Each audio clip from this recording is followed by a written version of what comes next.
जय हिंद everyone, welcome back to soldier unplugged.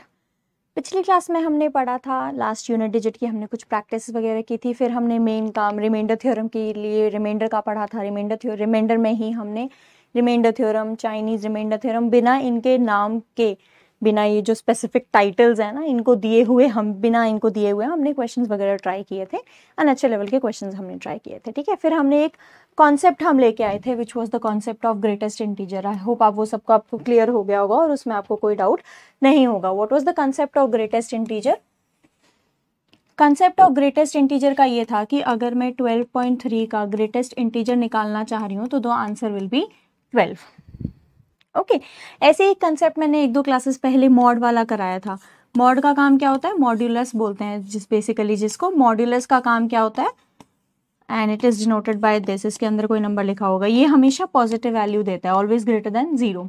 मतलब मैं अगर -2 का मॉड ले रही हूँ तो आंसर विल बी 2। 2 का ले रही हूँ then also answer will be 2। ये सब कुछ हमने पिछली क्लासेस में कवर कर लिया है, ठीक है। आज हम क्या टॉपिक कवर करने वाले हैं? Binomial theorem. What is binomial theorem? किसी ने पास्कल ट्राइंगल सुना है? जिनके पास मैथ्स है उन्होंने तो बहुत कुछ सुना होगा, जिनके पास नहीं है उन्हें सुनने की जरूरत नहीं है। ओके, उनको बस अब इससे काम से लेना देना है that what is binomial theorem.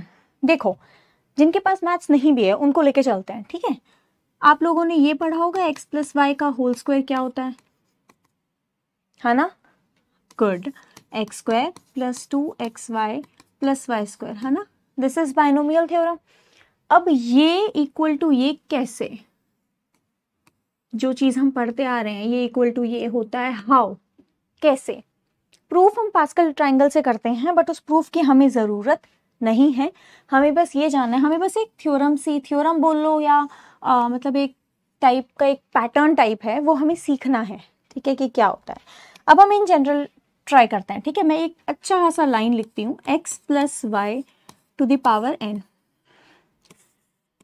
n है नॉन नेगेटिव इंटीजर। अब फर्स्ट क्लास याद आई कुछ? Good. What are non negative integers? Integer की 5 टाइप्स की थी ना हमने, positive, negative, 0, non negative, non positive. समझ आ रही है क्या हो रहा है? नॉन पॉजिटिव जो पॉजिटिव ना हो, जिसमें 0 और नेगेटिव इंक्लूडेड हो। नॉन नेगेटिव जिसमें नेगेटिव एक भी टर्म ना हो, 0 और पॉजिटिव इंक्लूडेड। तो ये 5 टर्म्स हमने की थी, जिसमें से हम अभी ये वाली टर्म की बात कर रहे हैं, नॉन नेगेटिव, ठीक है। सारे पॉजिटिव होने चाहिए, हम उनकी बात कर रहे हैं। ये इंटीजर्स की ये थोड़ा सा रिकैप हो गया आपका फर्स्ट लेक्चर का, ठीक है। नॉन नेगेटिव इंटीजर होना चाहिए n, यानी n की वैल्यू 0 से वैरी करेगी, 0, 1, 2, 3, 4 and so on up to जाती रहेगी, ठीक है। उसके बाद हम क्या बोलते हैं कि x + y to the power n is equal to nc0, x to the power n, y to the power 0। अब सबसे बड़ा दिमाग में क्वेश्चन आ रहा होगा, what is this nc0? Confuse नहीं होना। हालांकि ये टॉपिक परम्यूटेशन एंड कॉम्बिनेशन का आता है, बट यहाँ पे उसकी कोई जरूरत नहीं पड़ेगी। ये जो C है, दिस इज कॉम्बिनेशन एक्चुअली, कि दो चीजें हैं, हम उनके कितने कॉम्बिनेशंस बना सकते हैं, चूज करने वाली चीजें वो चीजें हैं। बट अभी हम इतनी डिटेल में नहीं पढ़ने वाले हैं, वो टॉपिक हमारा आएगा परम्यूटेशन एंड कॉम्बिनेशन वाला, ठीक है। Plus nc1 x to the power n - 1 y to the power 1। Pattern देखो, x to the power n - 2 y to the power 2 plus and so on. Basically हो क्या रहा है अभी देखते हैं पैटर्न। सबसे पहले 0, ठीक है। n में से कोई भी कुछ भी नहीं उठाया, एक केस जहां x की पावर उतनी है जो इनिशियल थी और y 0 ना। अब x की पावर घटती जाएगी और y की पावर बढ़ती जाएगी। जितनी वैल्यू यहाँ आएगी वो y की पावर होगी और इन दोनों को माइनस करके x की पावर होगी। वर्ड्स पे समझो कि वर्ड्स क्या मतलब है। देखो मैंने क्या बोला, I am repeating it, x + y to the power n। Okay, n कोई भी नॉन नेगेटिव इंटीजर है, मुझे एक्सपैंड करना है इनको, इनकी एक्सपेंशन क्या होगी? कई बार ऐसे डिफिकल्ट हो रहा है, ऐसा ज्यादा इजी हो रहा है, वैसा वाला सिचुएशन। ओके, तो हमने क्या किया, हमने ये बोला कि nc0, I will explain what is this nc0 nc1, मैं एक्सप्लेन करूंगी, बट अभी के लिए ये सुनो कि nc0 पूरे n थे मेरे सामने, उन n में से मैंने एक भी नहीं उठाया, ठीक है। जब एक भी नहीं उठाऊंगी तो nc0 बोलेंगे उसको। x टू द पावर जितनी ओरिजिनल पावर है और y टू द पावर 0, जो ये वाली पावर है वो y की बनेगी और इन दोनों को माइनस करके जो पावर है वो x की बनेगी। हर जगह देखो, c1 x की पावर क्या बनी, n - 1, y की पावर क्या बनी 1। सिमिलरली फॉर x की nc2, x की पावर क्या बनी, n-2 का सब्ट्रैक्शन x की पावर, और जो नीचे है वो y की पावर। ये आप लोगों को मैं याद करने का तरीका बता रही हूँ, ठीक है, कि कैसे एक पैटर्न बनाएगा। हमें पैटर्न ज़्यादा याद रहता है ना, निमोनिक्स वगैरह जब हम बना लेते हैं, छोटी छोटी ट्रिक्स वो हमें ज़्यादा याद रहती हैं। तो अब आप मुझे बताओ कि इसकी सेकेंड लास्ट टर्म क्या होगी। n में से 1 उठाया, 2 उठाए, 3 उठाए, 4 हैं, 4 में से एक तो एक भी नहीं उठाया, 1 उठा लिया, 2 उठा लिया, अब क्या बचे, 3 भी उठा सकती हूँ और चारों के 4 भी उठा सकती हूँ, राइट। तो वही चीज यहाँ पर है। अब मैं ना नेक्स्ट में लास्ट में क्या आ रही हूँ, मैं सेकेंड लास्ट टर्म लिख रही हूँ अभी, ठीक है, NCN। अब एक बात सोचो, सेकेंड लास्ट टर्म में यानी कितनी टर्म्स बची हैं, अब 2 है ना। तो बेसिकली यहां आना चाहिए कितने, 2 टर्म्स हैं, NC2, एक्चुअली NCN-2,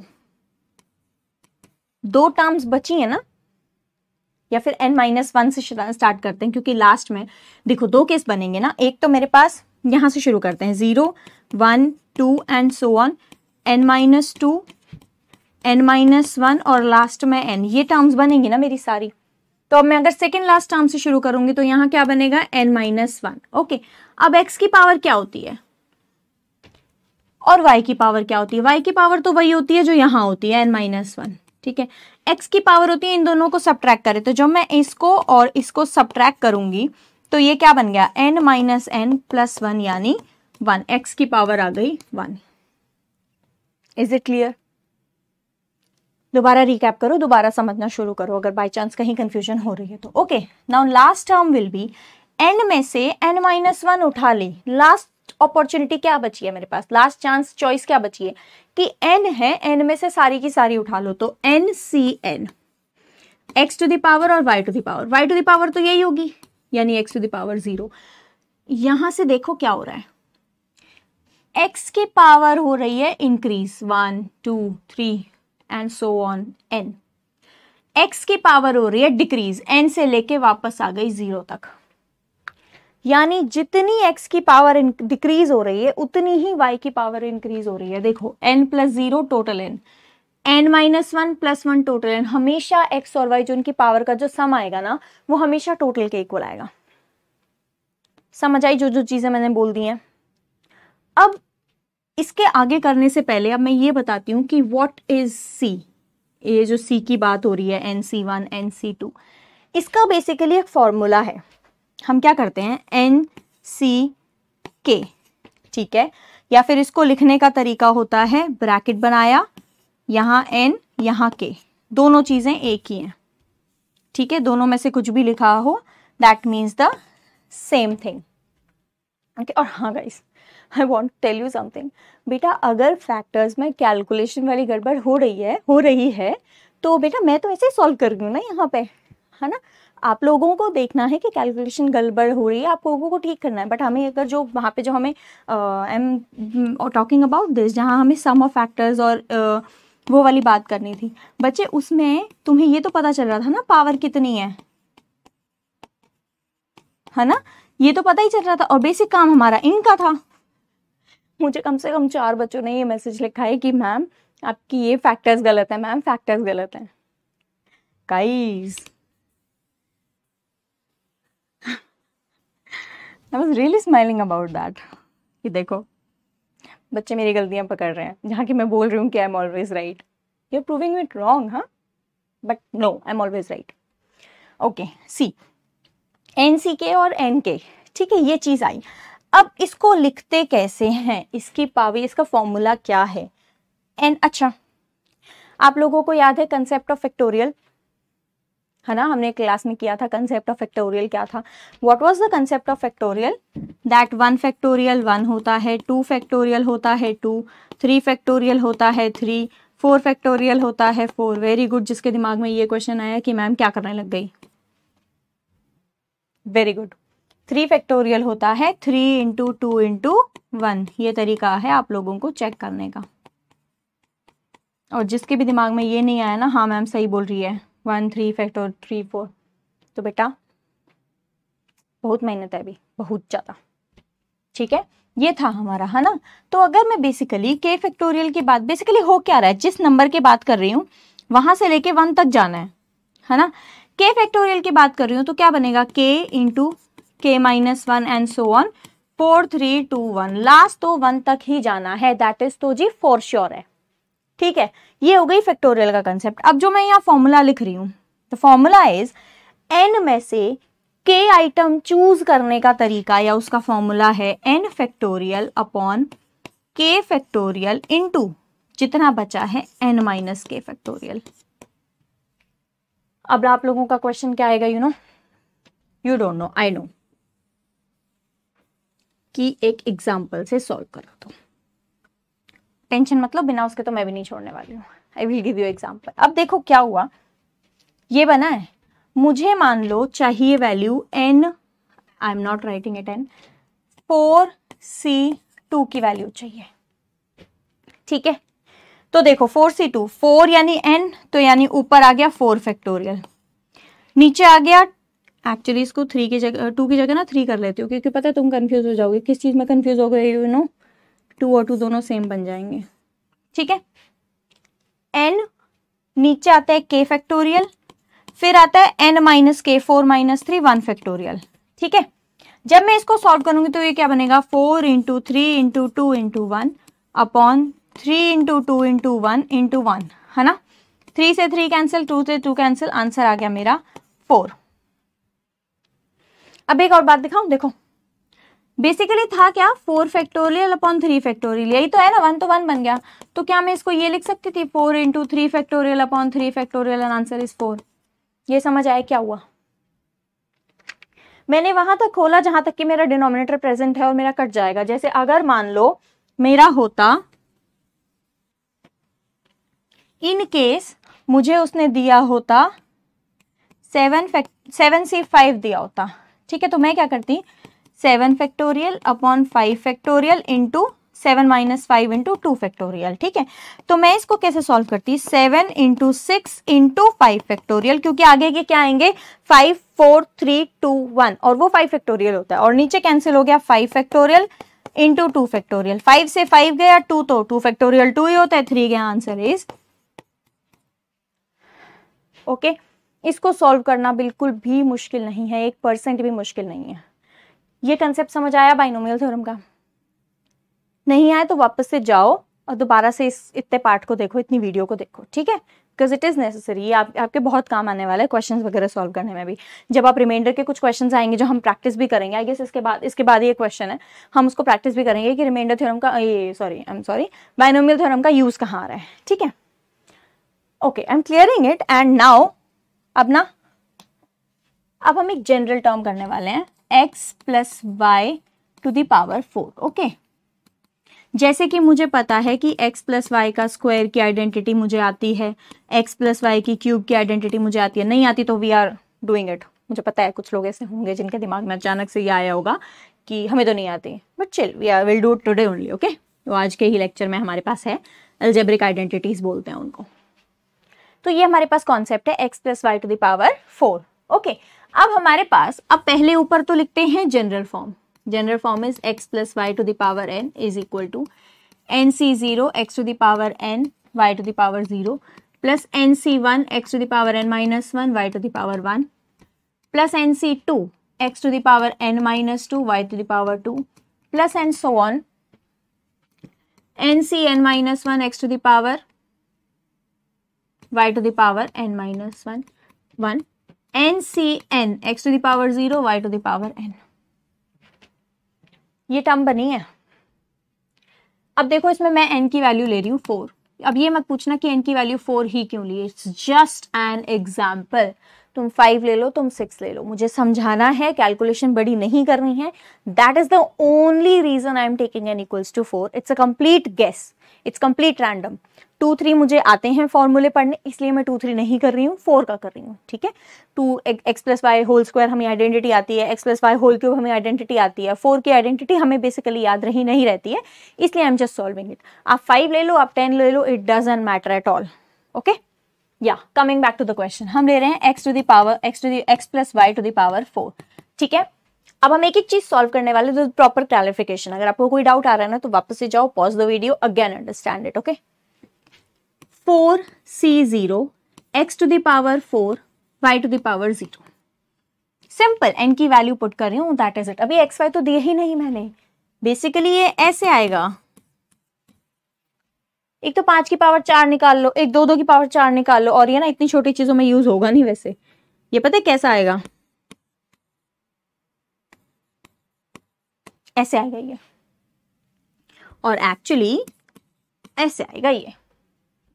क्या तुम हम पावर निकाल सकते हैं इसकी? लास्ट डिजिट निकाल सकते हैं, वो हम पढ़ चुके हैं। लास्ट 2 डिजिट भी हम कई बार सोच लेते हैं, बट ये चीज पॉसिबल नहीं है, इसीलिए ये बाइनोमियल थ्योरम का यूज यहाँ आया था। ठीक है, अब आया यहाँ पे 4c1 x to the power 3 y to the power 1। Sorry, यहां जो वैल्यू है वही यहां वैल्यू है, इन दोनों का सब्ट्रैक्ट करके बनेगी x की पावर। अब ये तो क्रिस्टल क्लियर है, ठीक है। तो ये बन गया 4c2 x to the power 2 y to the power 2 plus 4c3 x to the power 1 y to the power 3 plus 4c4 x to the power 0 y to the power 4। यही term आ गई है ना। अब वैल्यूज निकालनी है। कैसी values निकालनी है? देखो, व्हाट इज 4c0? यार देखो, 4 में से एक भी ना उठाने का क्या तरीका है? एक ही तरीका है कि मत उठाओ कोई भी। समझ आया? यानी 4c0 और 4c4 की वैल्यू हमेशा 1 आएगी ऑलवेज। ये चीज यहां लिखो, that nc0 equal to ncn is always equal to 1। ये क्यों हुआ समझ आया? अपने पास रखो 4 चीजें सामने, ठीक है। मैं बोल रही हूं कितने तरीके हैं कि इन चारों में से तुम चारों के 4 उठा लो। एक ही तरीका कि चारों उठा लो। इन चारों में से कितने तरीके हैं कि एक भी नहीं उठाना? एक ही तरीका कि कोई भी नहीं उठाना। अगर मेरे पास ये बोलूं कि एक उठाने के कितने तरीके हैं, कि इसके कितने तरीके हैं कि पहला उठा लो, दूसरा या फिर दूसरा उठा लो, या फिर तीसरा उठा लो, या फिर चौथा उठा लो, 4 तरीके आ गए। लेकिन अगर मैं बोल ही ये रही हूं कि आपके पास हैं 4 चीजें और आपको उनमें से एक भी नहीं उठानी, देयर इज ओनली वन वे।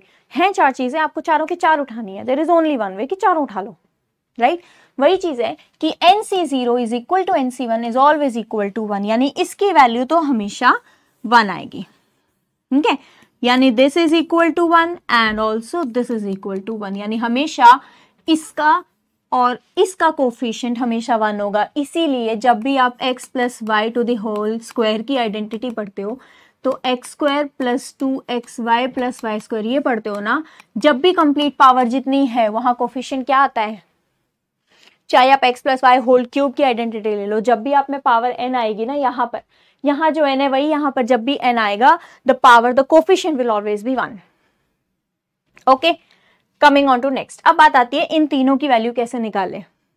अब सोचो, अगर मैं एग्जांपल लेती 10 पावर 10 11 का, तो वो ये 2 छोड़ के 8 पावर्स बन जाती। क्लास का टाइम वेस्ट होता बस, क्योंकि कैलकुलेशन ज्यादा करनी पड़ती। जो चीजें मेन समझानी है वो 4 में समझ जाएंगे आप सारे। अब बात आती है 4c1। अब हम फॉर्मूला जाएंगे। What is 4c1? 4 factorial upon 1 factorial into 4 minus 3 कितना होता है? 4 माइनस 1 कितना होता है? 3 फैक्टोरियल, ठीक है। अभी जो मैंने सॉल्व करने का तरीका बताया, 4 इंटू 3 फैक्टोरियल अपॉन 3 फैक्टोरियल, यानी वैल्यू क्या आ गई? 4। इसकी वैल्यू आ गई 4। ओके, नेक्स्ट इसकी वैल्यू 4c2 की value 4 factorial upon 2 factorial into 2 factorial. अब तो समझ आ रहा है ना 2 इंटू 2 क्यों बन रहा है। एक तो ये वाला प्लस इन दोनों का मल्टीप्लाई, इन दोनों का जो डिफरेंस है। तो इसकी वैल्यू कितनी आई? सेम मैं वही करूंगी, मैं पूरा कभी भी नहीं खोलूंगी इसको। 1 फैक्टोरियल तक जाने की मुझे ज्यादातर जरूरत कभी नहीं पड़ेगी।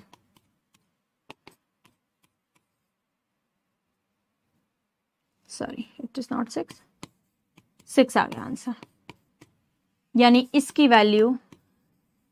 ओके, अब बात आती है 4c3 की। 4 factorial upon 3 factorial into 1 factorial, यानी 4 into 3 factorial upon 1 factorial. Answer इसका आ गया 4। बहुत सारी प्रॉपर्टीज बता चुकी हूं मैं यहाँ पे। इसकी और इसकी वैल्यू सेम, इट इज 1। जब तक सेंटर नहीं आ जाता, जब तक सेंटर नहीं आ जाता, उधर से जो वैल्यू आती रहेगी ना, वो इस इधर से आती हुई वैल्यू के सेम होगी। 1 1 4 4, ये सेंटर है ना, टोटल कितनी टर्म्स बन रही थी? जब पावर 4 है तो टोटल टर्म्स कितनी बनी? 5। पहली बात तो ये याद रखनी है, note it down in your notebooks. पहली बात तो क्या, अगर n की वैल्यू 4 है तो उनकी जो total terms, I am talking about term, ये first term, second, third, fourth, fifth, 5 terms बन गई। नेक्स्ट, फर्स्ट और लास्ट की वैल्यू, जो कोफिशिएंट की वैल्यू वो हमेशा 1 आएगी, वो मैक्सिमम पावर होगी। x की मैक्सिमम पावर एक बार y की मैक्सिमम पावर। थर्ड, जब हद तक हम सेंटर पर नहीं आ जाते, दिस इज आवर सेंटर, ये पूरा सेंटर है, राइट? 5 टर्म है तो ये सेंटर है हमेशा, ऑफ कोर्स ही बात है, ऑड ही होंगी, ठीक है? अगर मैं 4 वो ले रही हूँ, 5 ले रही हूँ तो 6 इवन हो जाएंगी, वो दोनों सेम हो जाएंगी। अब यहां देखो, ये चीज सेम हो गई, ये वाली चीज सेम हो गई, और ये मतलब जब तक सेंटर नहीं आती, लेफ्ट से आ रहे हो या राइट से आ रहे हो, वो दोनों वैल्यू सेम होती रहेंगी। समझ आ रही है बात? यहां से यहां same, next same, next same, और ये सेंटर वाली वैल्यू आ जाएगी। इवन में ये दोनों दो टर्म्स सेम, कोफिशिएंट सेम हो जाता है दोनों का। समझ आया? Is it clear now? Okay, अब मैं तुम्हें समझाऊं कि कोफिशिएंट सेम हो जाता है, मैं कैसे बोल रही हूं? बिल्कुल समझाऊंगी। देखो ये होता है ना x plus Y to the power whole cube, ये क्या होता है? X cube plus 3xy into x plus 5।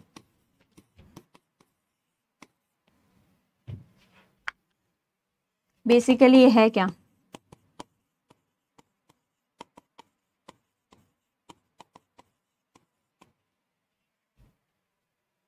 ये समझ आ रहा है? सेम सेम सेम, ये समझ आया? चलो इसको भी देखते हैं, पहले वापस 4 पे आ जाते हैं, देन 5 का आप खुद करोगे and you will understand the pattern. x plus Y to the power 5 आपकी नोटबुक में मुझे मिलना चाहिए। Will talk on Sunday about it and that is for sure. Okay, या अब यहाँ आ जाओ। देखो basically x plus Y to the power 4 मेरा क्या बना? मेरा बना x4 plus 4x cube y plus 6x square y square plus 4x y cube plus x sorry y to the power 4। बन गई आइडेंटिटी।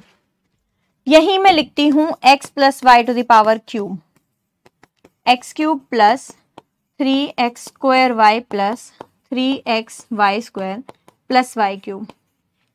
जब ऑड है 3 टर्म्स बन रही इवन, 1 प्लस 1 हो जाएंगी ना, ठीक है? फर्स्ट और लास्ट टर्म की पावर तो सेम है, इवन है तो उन दोनों की पावर सेम हो जाए, इन दोनों का कोफिशिएंट सेम हो जाएगा। जब इवन आया तो number of terms will be even, centre में जो आएगी वो वैल्यू आई गई, that is no for confusion. जैसे जैसे हम लेफ्ट से आते रह रहे हैं, जैसे जैसे हम राइट से आते रह रहे हैं, ये कोफिशिएंट जो होंगे वो इनको सेम होंगे। अनऑफिशियल तरीके से मैंने बाइनोमियल थ्योरम की बहुत सारी प्रॉपर्टीज आज आप लोगों को करवा दी हैं, जो आप परम्यूटेशन एंड कॉम्बिनेशन में एक एक लिखेंगे।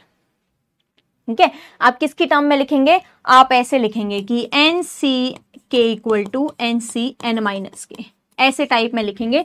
अभी कुछ नहीं करना, don't get confuse right now. ये चीज समझ आई? That is more than enough. ठीक है, जब हम वहां पहुंचेंगे बाइनोमियल थ्योरम में, परम्यूटेशन एंड कॉम्बिनेशन में, उस टाइम पे हम ये सब सारी डिटेल्स में पढ़ेंगे। ठीक है, अभी हमें इन चीज की जरूरत नहीं है, अभी हमें इन चीजों की जरूरत है बिकॉज हम अलजेब्रिक आइडेंटिटीज कुछ करने वाले हैं, उन चीजों के लिए हमें इन सब चीज की जरूरत थी।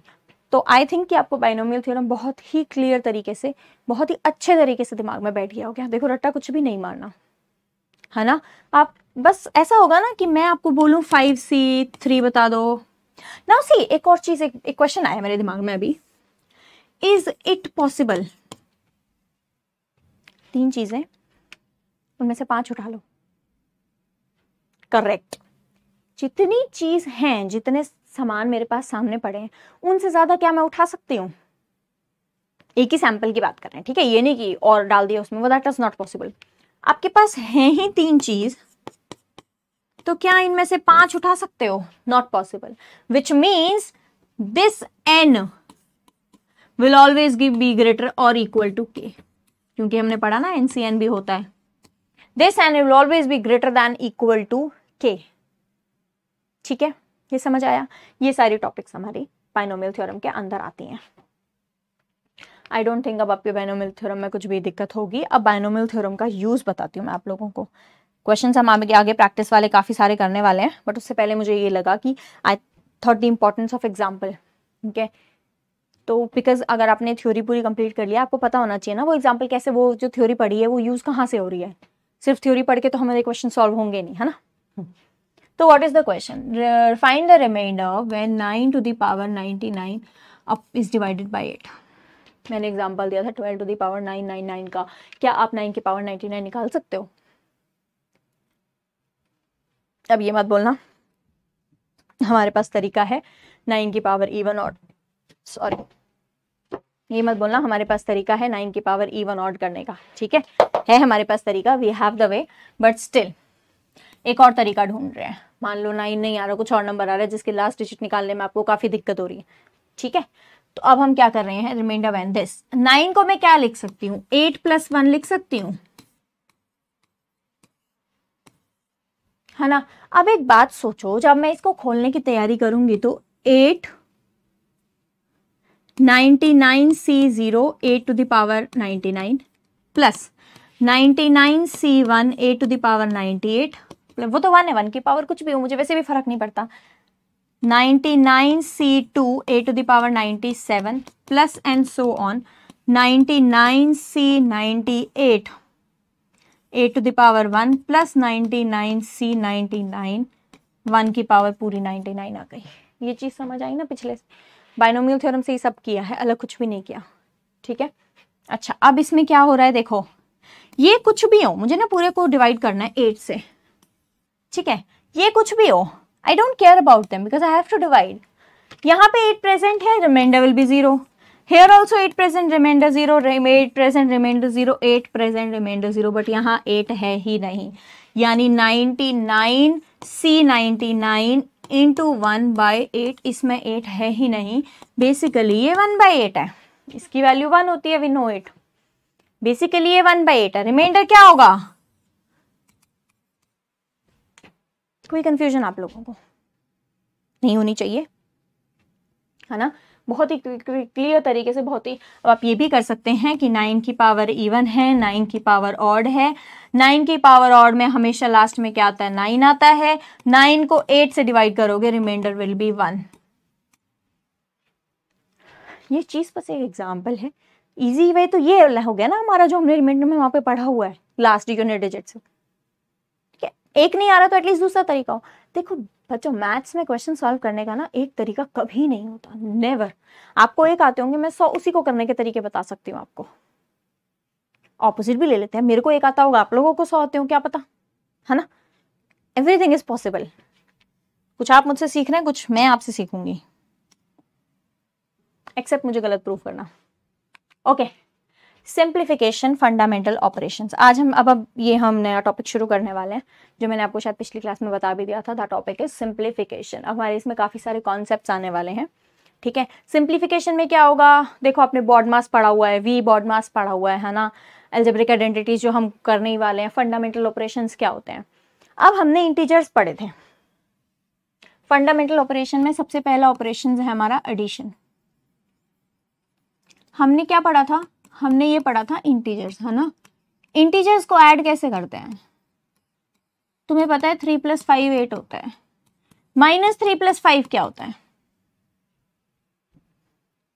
अब ध्यान से सुनना what I am going to tell you. ठीक है, -3 + 8, बड़ा नंबर कौन सा, प्लस, साइन आ गया प्लस का। ठीक है, अब लिख लो कोने में, बड़ी सी इंपॉर्टेंट सी जगह बना के लिख लो,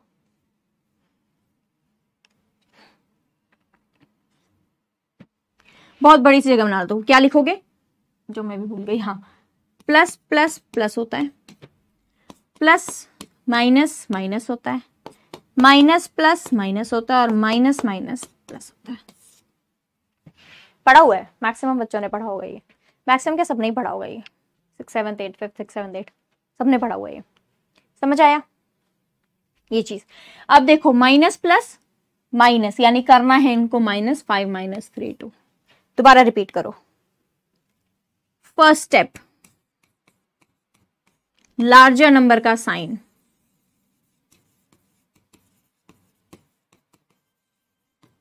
सिर्फ मैग्नीट्यूड देखना, वैल्यू देखनी है, लार्जर नंबर कौन सा है। ठीक है, सेकेंड स्टेप, ये वैल्यू वैल्यू की जगह मैं साइन चेक करना कि कौन सा साइन होगा इधर से, ठीक है। थर्ड स्टेप, एक्चुअली में सॉल्व करना। एग्जाम्पल, -12 + 3, एक थोड़ा सा अच्छा लिख देते हैं, -12 + 3, 9 - 15, -9 - 6, या ओके। बड़ा नंबर कौन सा है? 12, साइन क्या आएगा? माइनस का, प्लस माइनस माइनस, आंसर क्या आया? 9। समझ आया? टेल मी गाइस, समझ आया है ना? अब देखो ये 9 है, बड़ा नंबर कौन सा है? माइनस का, आंसर क्या आएगा? माइनस का।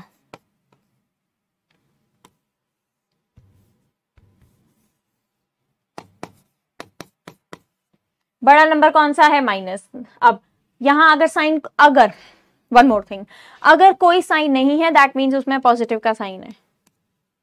समझ आए? पॉजिटिव को लिखो या ना लिखो, इट डजंट मैटर, लेकिन नेगेटिव को शो करना पड़ता है that the sign is negative, ठीक है। तो 9 माइनस, अब देखो नेगेटिव का साइन, क्योंकि नेगेटिव 15 बड़ा है, प्लस माइनस माइनस, 15 - 9 6, कौन सा साइन, कौन सा नंबर बड़ा है? 9, 9 का sign negative, answer will be negative. Minus minus plus, यानी ऐड करना है, 9 + 6 15, आंसर इज 15। बड़ा साइन कौन सा है? प्लस, 12 का, answer will be sign plus, plus minus minus, answer will be 9। समझ आ गई है? इट्स 9। ये है फंडामेंटल ऑपरेशंस बेसिकली। एडिशन और सब्ट्रैक्शन दोनों इसमें हो गई, ये सब्ट्रैक्शन है बेसिकली, ठीक है। मैं इसको ऐसे भी तो लिख सकती हूँ ना कि 9 - 15 है, बेसिकली मैं इसको ऐसे भी तो लिख सकती हूँ, -15 उसको ऐड करो। इतना कंफ्यूज इसमें बिल्कुल नहीं होना, जस्ट गेट टू दिस। ये 3 स्टेप्स जो मैंने बताए हैं इनको याद कर लो। लार्जर नंबर का साइन चेक करो, वही आंसर का साइन होगा ऑलवेज एडिशन एंड सब्ट्रैक्शन में। सेकेंडली साइन, वो साइन चेक करो कि प्लस प्लस प्लस क्या हो रहा है, और फाइनली उसको एक्चुअल में सॉल्व करके right the answer. Is it clear? अब बात आती है मल्टीप्लीकेशन की। जो चीज मैंने यहां लिखी अभी, I am writing it again, what was that? Plus plus plus, plus minus minus, minus plus plus, and minus minus plus, ठीक है। अब हम बात कर रहे हैं मल्टीप्लाई की। 3 × 2 -3 × 2, 3 × -2, -3 × -2, ठीक है। प्लस प्लस, ये प्लस का साइन है इधर, ठीक है। अगर कोई साइन नहीं है तो think always it as a positive number. 3 × 2 6 आ गया आंसर। माइनस प्लस, माइनस प्लस क्या होता है? Minus, minus plus, plus minus, और माइनस माइनस प्लस, ये है मल्टीप्लाई का। एडिशन हो गया, सब्ट्रैक्शन हो गया, मल्टीप्लीकेशन हो गया। One last thing is left is division. Division का क्या पंगा होता है? कुछ नहीं होता। डिवीजन का फंडा जो मल्टीप्लीकेशन होता है, सेम फंडा इज ऑफ डिवीजन। जैसे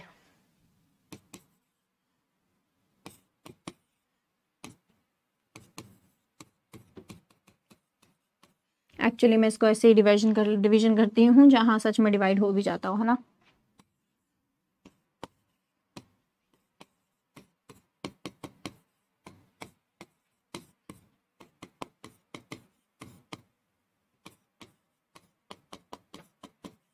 देखो दोनों प्लस हैं, आंसर विल बी 3।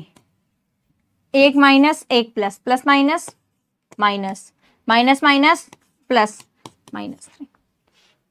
ये है हमारे फंडामेंटल ऑपरेशंस। समझ आया? इतना ही था इस टॉपिक में। ओके, अब बात आती है ब्रैकेट्स की।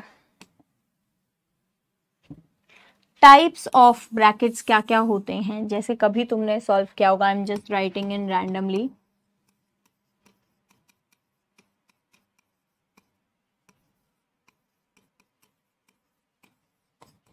ऐसे, है ना।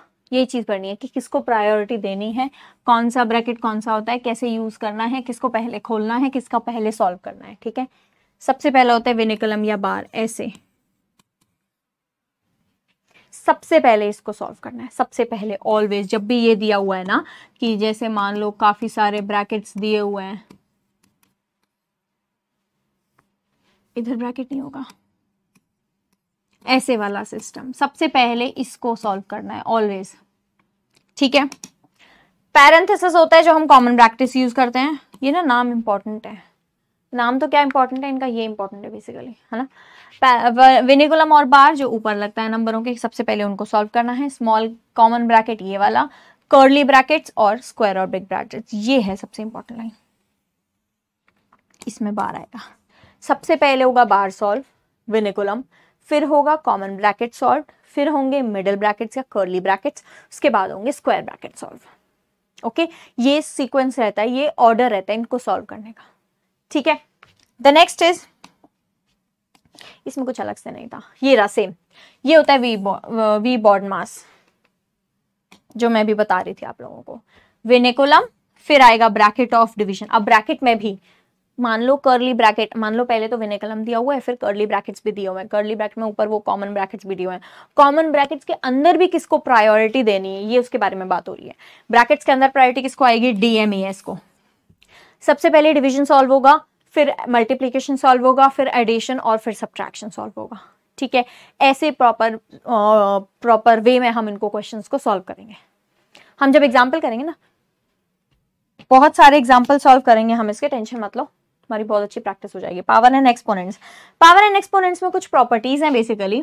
मैं अगर बात करती हूँ तुमसे 2 to the power 3 है और मैं इसको मल्टीप्लाई कर रही हूँ 2 to the power 5 से, 2 to the power 3 है और मैं इसको मल्टीप्लाई कर रही हूँ 3 to the power 4 से, 2 to the power 3 के पावर ऊपर 2, इनको मैं ऐसे भी लिख सकती हूँ, a to the power m, a to the power m, a to the power m, b to the power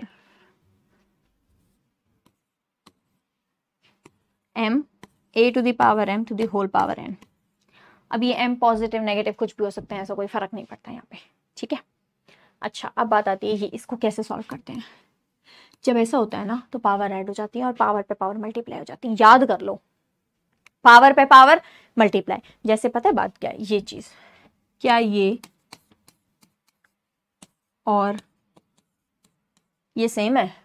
नहीं, बिल्कुल सेम नहीं है, these are not at all same. मैं 1% से भी अगर छोटा होता है, 0.00000% माइनस में भी होता है तो भी आंसर कि ये बिल्कुल भी सेम नहीं है, ये दिखने में सेम लगते हैं। इसका सॉल्यूशन होता है 2 5 6 7, 5 है ना, 8, ठीक है, ये है। अब देखो, जब सेम नंबर हो रहे हैं तो उनकी पावर हो गई ऐड। ये सारी प्रॉपर्टीज आपके नोट्स में दी हुई है, वैसे I have clearly mentioned all the properties. Still अगर कोई रेफ रह जाएगी तो पहले तो आप खुद ऐड कर लेंगे और इन केस मुझे संडे को इन्फॉर्म कर देंगे उस बारे में, ठीक है। अब नंबर डिफरेंट हैं बट पावर सेम है, तो ये दोनों आपस में मल्टीप्लाई होकर सेम पावर बन जाती है, यानी 6 to the power 3 बन गई, ठीक है। उसके बाद यहां आता है पावर पे पावर हो जाती है मल्टीप्लाई, प्रॉपर्टीज डन। कुछ और प्रॉपर्टीज हैं, जैसे ये, इसको कैसे लिखते हैं आपको पता है, माइनस में आ जाता है तो नीचे हो जाता है। ये चीज हम ऑलरेडी डिस्कस कर चुके हैं, याद है question, reciprocal of sum of factors. Basically reciprocal यही तो होता है। रेसिप्रोकल अगर मैं लिख रही हूँ 3 to the power -1, तो ये बेसिकली 1/3 तो है, ये रेसिप्रोकल ही तो होता है, समझ आया। ओके, एक और चीज आती है कि मैं अगर ऐसे बोल रही हूं,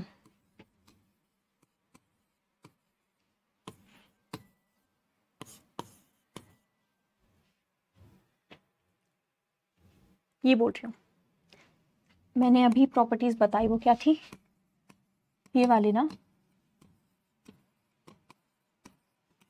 सेम चीज है। देखो, जब ये होगा तो बेसिकली पहले डिवाइड कर लो फिर पावर कर लो, जब ये होगा तो, अब क्योंकि ये नीचे है, ये जब मैं ऊपर ले जाऊंगी तो पावर, अब देखो ऊपर से है यानी 3 है तो ऊपर है, ठीक है।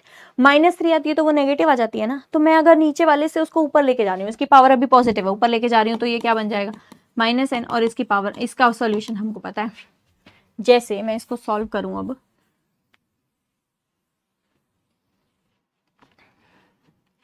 uh, 9 to the power 3 4 4, ठीक है, और एक है 9 to the power 4 9 to the power 3, ठीक है। ये तो बनेगा 9/3 to the whole power 4 यानी 3 to the power 4, और ये बनेगा 9 to the power 1। समझ आया? यही चीज़ है पावर एंड एक्सपोनेंट्स में। धीरे धीरे आपको पता चलेगा हम क्यों कर रहे हैं, प्रैक्टिस से आपको ज़्यादा अच्छे से समझ आ जाएगा वैसे तो। ये अब आती हैं अलजेब्रिक आइडेंटिटीज़। देखो मैंने ना मैक्सिमम अलजेब्रिक आइडेंटिटीज़ आपकी नोट्स में सारी, मैक्सिमम क्या सारी अलजेब्रिक आइडेंटिटीज़ जो आपके काम आने वाली हैं वो मैंने नोट्स में प्रोवाइड कर दी हैं। अब मैं सिर्फ उन आइडेंटिटीज़ बोलने वाली हूँ। अब बच्चे देखो, ये आइडेंटिटीज़ ना हर बार आप बाइनोमियल थ्योरम लगा के तो नहीं सॉल्व करेंगे, है ना। ये सारी आइडेंटिटीज़ आप एक एक करके समझिए, ये सारी आइडेंटिटीज़ जो हैं वो बाइनोमियल थ्योरम से ही बन रही हैं, ठीक है। बट हर बार तो आप बाइनोमियल थ्योरम यूज़ करेंगे नहीं उन आइडेंटिटीज़ को प्रूव करने के लिए, है ना। हम जा रहे हैं एग्जाम्पल सी रूल पर, हर बार हम यहाँ ये बोल रहे हैं कि गिन के 6, 7, 8 या 10 प्रॉपर्टीज़ हैं, वो हम याद कर लें तो बेटर है ना। और ऐसा नहीं है वो सिर्फ इसी टॉपिक में काम आने वाली हैं, वो हमारे आगे बहुत सारे टॉपिक्स में काम आने वाली हैं। ओके, तो अब हम क्या करने वाले हैं, कुछ प्रॉपर्टीज़ तो मैं ऑलरेडी बता चुकी हूँ। x + y⁻² 2, ये है स्क्वायर्स वाली, ये हैं 3 प्रॉपर्टीज, ठीक है। x + y जब आप बाइनोमियल से करोगे you will get this as the answer. बहुत सारे बच्चे होंगे जो मेरे साथ साथ रिपीट कर रहे होंगे कि हाँ यही है वैल्यूज, है ना। x² - 2xy + y², x + y x - y reversible है। कई बार ये दी होगी ये बनाना होगा, ये दी होगी ये बनाना होगा, ये दी होगी या फिर ये बनाना होगा, ठीक है। अब ऐसे ही में आ जाते हैं x + y² x³ या फिर ऐसे, अलग कुछ नहीं है इसमें। अब ऐसा कुछ नहीं है जो आप नहीं कर सकते हैं, आपको ये याद करने हैं इनको अपनी जो जिस स्टडी टेबल पर आप काम कर रहे हैं। पहली बात तो स्टडी टेबल पर पढ़ रहे हैं ना, बेड में पसर के तो नहीं पढ़ रहे हैं ना, लेक्चर्स ले रहे हैं।